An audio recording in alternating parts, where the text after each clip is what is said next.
मुकेश चंद माथुर, ये कौन हुआ भला? भाई मुकेश चंद माथुर को मुकेश के नाम से बेहतर तरीके से जाना जाता है। हम सब जानते हैं कि वो एक भारतीय पार्श्व गायक थे। हिंदी फिल्म उद्योग के सबसे लोकप्रिय और प्रसिद्ध पार्श्व गायकों में से एक उन्हें माना जाता है। उनके द्वारा गाए गए कई गीत हमें आज भी मंत्रमुग्ध कर देते हैं। उनके द्वारा जीते हुए जो प्राइजेस हैं, नामांकन है, पुरस्कार हैं, उन्हें भी हम नहीं भुला सकते। रजनीगंधा 1973 फिल्म के उनके गीत कई बार यूं ही देखा है ने सर्वश्रेष्ठ पार्श्व गायक का राष्ट्रीय फिल्म पुरस्कार दिलाया था। मुकेश अभिनेता राज कपूर, मनोज कुमार, फिरोज खान, सुनील दत्त और दिलीप कुमार की आवाज के रूप में भी लोकप्रिय थे। प्रारंभिक जीवन की बात करें तो मुकेश सीधे साधे से थे और मुकेश का जन्म जो था वो दिल्ली में एक माथुर कायस्थ परिवार में हुआ था।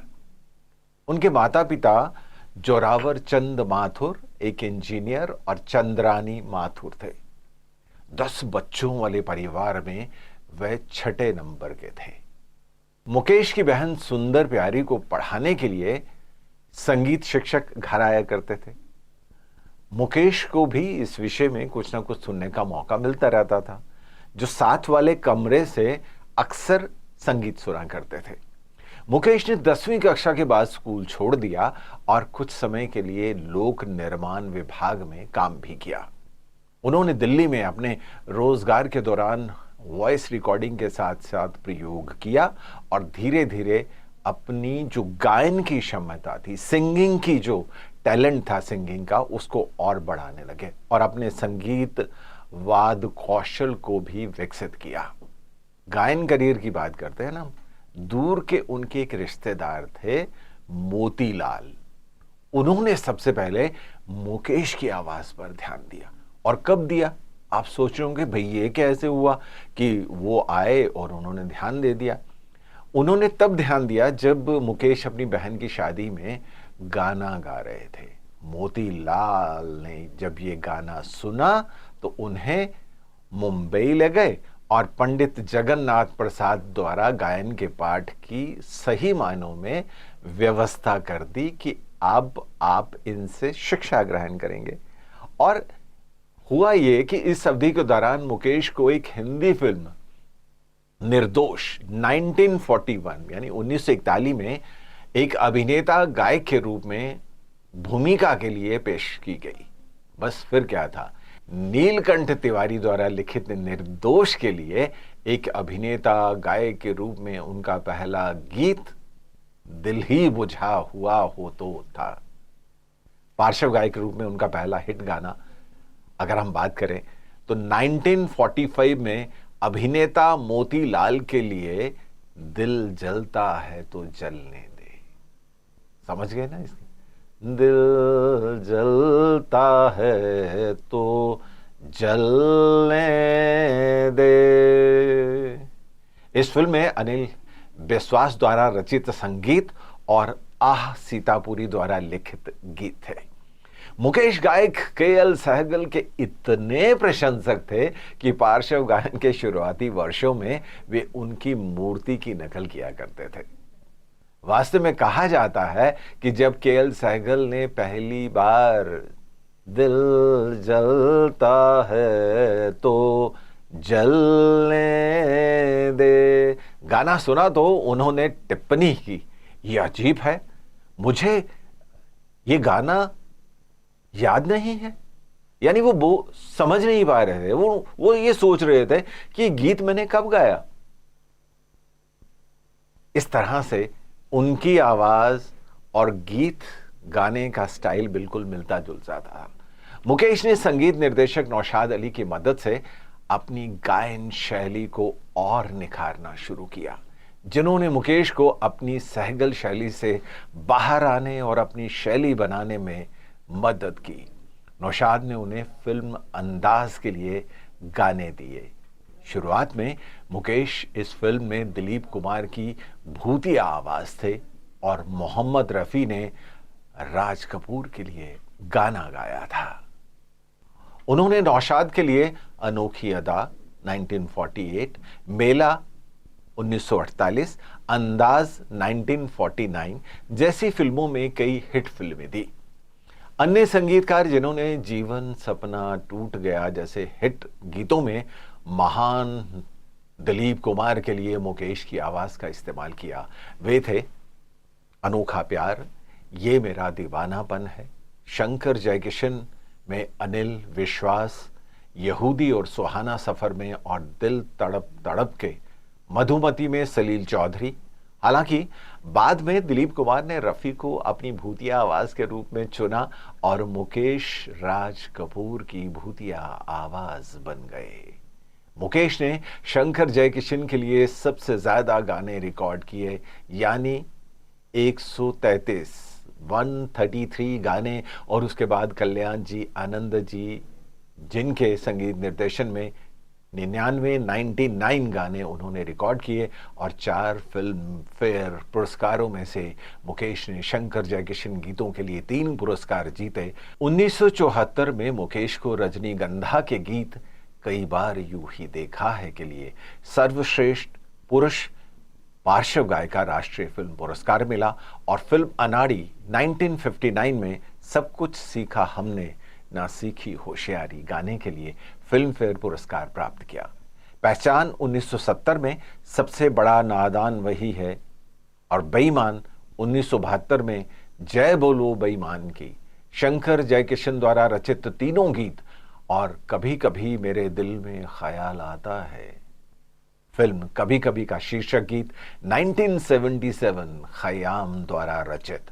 उनके द्वारा कुल लगभग 1300 गाने गाए गए थे। ये संख्या उनके कुछ समकालीनों द्वारा गाए गए गीतों से कम है, लेकिन अगर तथ्यों की बात करें वो ये है कि मुकेश ने मात्रा के बजाय गुणवत्ता पर जोर दिया और 1970 के दशक में उनके द्वारा गाए गए गीतों को उनकी बिगड़ती हृदय समस्या के कारण उनके गिरते स्वास्थ्य के लिए जिम्मेदार ठहराया जा सकता है। मुकेश ने कल्याण जी, आनंद जी के संगीत निर्देशन की जोड़ी में कई गाने गाए। मुकेश ने शंकर जयकिशन के बाद के की जोड़ी के साथ और गाने गाए। कल्याण जी वीरजी शाह के रूप में अकेले कल्याण जी द्वारा रचित नैना है जादू भरे, बेदार जमाना, क्या जाने 1958 और मैं हूं मस्त मदारी 1959 पहले कल्याण जी आनंद जी, मुकेश कॉम्बो के रूप में चाहे आज मुझे नापसंद करो, दरिंदा 1977 के मुकेश संयोजन ने छलिया मेरा नाम, मेरे टूटे हुए दिल से कोई ये आज तो पूछे, डम डम डिगा डिगा छलिया 1959 जैसे कई लोकप्रिय गीत दिए। मुझको इस रात की तन्हाई में, मुझको इस रात की तन्हाई में आवाज न दो, आवाज न दो, दिल भी तेरा हम भी तेरे 1963 हम छोड़ चले हैं महफिल को। आप भी गुनगुनाते होंगे, हम छोड़ चले हैं महफिल को, याद आए कभी तो मत रोना, जी चाहता है हमने तुम्हें प्यार किया है जितना, दुल्हा दुल्हन चल मेरे दिल लहरा के चल, इशारा और धीरे से चलो। गोवा में जौहर महमूद मैं तो एक ख्वाब हूँ, मैं तो एक ख्वाब हूँ, सुना है ना। और चांद सी महबूबा हिमालय की गोद में 1965 वक्त करता जो वफा दिल ने पुकारा, दीवानों से ये मत पूछो उपकार, खुश रहो हर खुशी है जहां, सुना है ना गाना, कितना प्यारा सा है। सुहाग रात और हम सफर, अब ये सफर कट जाएगा, जुआरी चंडी की दीवार और ले चल मेरे जीवन साथी, विश्वास 1969 और कोई जब तुम्हारा हृदय तोड़ दे, अब क्या मैं हूं ना, यही बात कही है इस गीत में। पूर्व और पश्चिम दर्पण को देखा, उपासना, जो तुमको हो पसंद वही बात करेंगे, सफ़र और मुझे नहीं पूछनी तुमसे बीती बातें, अनजान राहें 1977, कई गानों में से उन्होंने आनंद 1971 के कहीं दूर जब दिन ढल जाए, शोर 1972 के एक प्यार का नगमा है, मैंने तेरे लिए ही 7 रंग के को अपनी आवाज़ दी। आनंद 1972 से सब कुछ सीखा हमने। 1959 जीना यहाँ मरना यहाँ, इसके सिवा जाना कहाँ, और मेरा नाम जोकर 1971 से कहता है जोकर ज़माना। उनके प्रशंसकों और अनुयायियों के बीच सबसे लोकप्रिय है। अपने करियर की बात करें तो मुकेश ने राज कपूर के लिए 110 गाने, मनोज कुमार के लिए 46 गाने और दिलीप कुमार के लिए 19 गाने गाए। उदाहरण की बात करें तो एक अभिनेता और निर्माता के रूप में उनकी एक अभिनेता और निर्माता के रूप में बात करें तो मुकेश ने 1941 में फिल्म निर्दोष में एक अभिनेता गायक के रूप में अपना करियर शुरू किया, जिसमें उनकी नायिका के रूप में नलिनी जयवंत थी। उनकी दूसरी फिल्म 1943 में अदब अर्ज थी। उन्होंने 1953 में राज कपूर की फिल्म आह में अतिथि भूमिका भी निभाई थी। जानते हैं, फिल्म में निर्माता और संगीतकार उषा किरण और मृदुला रानी के साथ मुकेश ने डार्लिंग फिल्म्स के साथ नायक अर्जुन और नायिका शम्मी के साथ एक फिल्म मल्हार 1951 भी बनाई। मुकेश प्रसिद्ध भारतीय स्पिन गेंदबाज भगवत चंद्रशेखर के पसंदीदा थे। जब मुकेश के गाने की आवाज पिच तक पहुंचती तो चंद्रशेखर की श्रद्धांजलि की स्वीकृति भीड़ से दहाड़ती थी। सुनील गावस्कर कहते हैं कि कभी कभी वह चंद्रा को प्रेरित करने के लिए मैदान पर मुकेश की धुन गुनगुनाते थे। चंद्रशेखर के जुनून ने टीम के साथियों किरवानी, गुडम्पा, विश्वनाथ और यहां तक कि कुछ पत्रकारों को भी प्रभावित किया। जब हम किस्सों की बात करते हैं तो बड़े सारे किस्से मुकेश के साथ भी जुड़े हुए हैं। हमने कुछ फिल्मों की बात की और फिल्मों में किस तरह के गीत उन्होंने गाए और कितने कितने उनको पुरस्कार मिले, कुछ ऐसी भी बातें हुई। लेकिन आपको बता दें कि एक किस्सा जो मुकेश के साथ साथ चला वो था कि मुकेश ने करोड़पति रायचंद त्रिवेदी की बेटी सरल त्रिवेदी से शादी की थी। और आपको बता दें कि उस जमाने में बात ये होती थी कि भाई क्या करता है लड़का, तब यही होता था ना कि भाई गाता है तो ये कोई पेशा नहीं माना जाता और ये समझा जाता ये भी कोई पेशा हुआ। तो इस चक्कर में वो उससे शादी नहीं कर रहे थे। उसके घर वाले इस विवाह के लिए सरल के पिता की सहमति प्राप्त करना बहुत ज़रूरी था, वो नहीं माने तो हुआ ये कि मुकेश और सरल को भागने पर मजबूर होना पड़ा। उन्होंने 22 जुलाई 1946 को मुकेश के 23वें जन्मदिन पर अभिनेता मोतीलाल की मदद से और आर.डी. माथुर के घर से कांदीवली के एक मंदिर में शादी कर ली। सभी ने दुखी दिनों और तलाक की गंभीर भविष्यवाणी भी कर दी थी कि अब तो भाई बहुत कुछ ऐसा होगा, लेकिन दोनों ने खराब दिनों का सामना इस कदर किया और संयुक्त राज्य अमेरिका जाने से 4 दिन पहले 22 जुलाई 1976 को अपनी शादी की 30वीं सालगिरह मनाई। दूसरा किस्सा अगर आप देखें तो खयाम से जुड़ा हुआ है। खयाम साहब आप अच्छी तरह जानते हैं कि बहुत ही बढ़िया संगीतकार, और मुकेश फिल्म कभी कभी के गीतों पर काम कर रहे थे। इस दौरान मुकेश की तबीयत ठीक नहीं रहती थी। डॉक्टर ने उन्हें दिल की बीमारी के कारण सीढ़ियां चढ़ने से मना किया था, मगर मुकेश में काम का ऐसा जुनून था कि खयाम के मना करने के बावजूद वे सीढ़ियां चढ़कर खयाम के घर जाते और कभी कभी के गानों की रिहर्सल किया करते थे। इसी तरह एक किस्सा मुकेश और संगीतकार कल्याण जी आनंद जी से जुड़ा हुआ है। मुकेश के बारे में आनंद जी कहते हैं कि वह गाने की रिकॉर्डिंग के दिन उपवास रखते थे। जब तक गाने की रिकॉर्डिंग नहीं हो जाती तब तक मुकेश पानी और गर्म दूध ही पीते थे।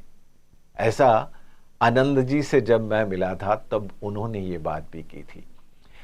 वो कह रहे थे कि उनकी कोशिश रहती थी कि गला बिल्कुल ठीक रहे और उनके सुरों में रत्ती भर भी कमी ना आए। अनंत जी फिल्म विश्वास से जुड़ा एक किस्सा बताते हैं। अनंत जी कहते हैं कि फिल्म विश्वास के गीत की रिकॉर्डिंग के समय मुकेश कहीं बाहर गए थे। तब उन्होंने गायक मनहर उदास और सुमन कल्याणपुर की आवाज में गीत आपसे हमको बिछड़े हुए एक जमाना बीत गया सुना है ना आप सबने, रिकॉर्ड करा लिया। अनंत जी की मंशा थी कि मुकेश जी के लौटने पर फाइनल वर्जन में उनकी ही आवाज ली जाएगी। जब मुकेश मुंबई लौटे तो उन्होंने मनहर उदास की आवाज में गीत सुना। मुकेश को गीत इतना पसंद आया कि उन्होंने आनंद जी से कहा कि मनहर की आवाज में ही गीत को फिल्म में शामिल किया जाए। ये बड़प्पन सिनेमाई जगत में मुश्किल से देखने को मिलता है। ऐसे थे मुकेश। मुकेश और गायिका लता मंगेशकर के बड़े सुंदर संबंध थे। लता मुकेश को अपना बड़ा भाई मानती थी। मुकेश ने भी लता मंगेशकर को अपनी बहन मानकर सहयोग किया। लता मंगेशकर अक्सर कहती कि उनका हिंदी का उच्चारण मुकेश के कारण ही बेहतर हुआ। फिल्मों में गाने के साथ ही मुकेश और लता मंगेशकर ने कई म्यूजिकल शोज किए। साल 1976 में ऐसे ही एक शो में मुकेश गायिका लता मंगेशकर और अपने बेटे नितिन मुकेश के साथ कनाडा और अमेरिका की यात्रा पर थे। इस दौरान उनकी तबीयत ठीक नहीं थी। एक शो में स्वास्थ्य ठीक नहीं होने के कारण लता मंगेशकर के साथ नितिन मुकेश को गाना पड़ा। ये पिता के रूप में मुकेश के लिए गर्व का क्षण था। मुकेश को भरोसा हो गया कि नितिन मुकेश अपने जीवन में ऊंचा मुकाम जरूर हासिल करेंगे। 27 अगस्त 1976 को अमेरिका के डेट्रॉइट में शो था। शो से ठीक पहले मुकेश की तबीयत बिगड़ गई। उन्हें नितिन मुकेश ने एम्बुलेंस की मदद से अस्पताल में भर्ती कराया, जहां चिकित्सकों ने मुकेश को मृत घोषित कर दिया। मुकेश की मृत्यु पर राज कपूर ने कहा कि उनकी आवाज चली गई है। मुकेश हिंदी सिनेमा के सफल गायक तो थे ही, साथ ही ऐसे नेक इंसान थे जिनकी कमी हमेशा फिल्म जगत और समाज में खलती रहेगी। हमें मुकेश हमेशा उनके गीतों के माध्यम से याद आते रहेंगे। मुकेश कहीं गए नहीं है, वो अपने गीतों के माध्यम से हमारे दिलों में बसे हुए हैं। आज भी गूंजती हुई गीतों की स्वर लहरियां हमारे कानों में रस घोलती हैं और कहती हैं कि मुकेश तुम आज भी जिंदा हो। नमस्कार।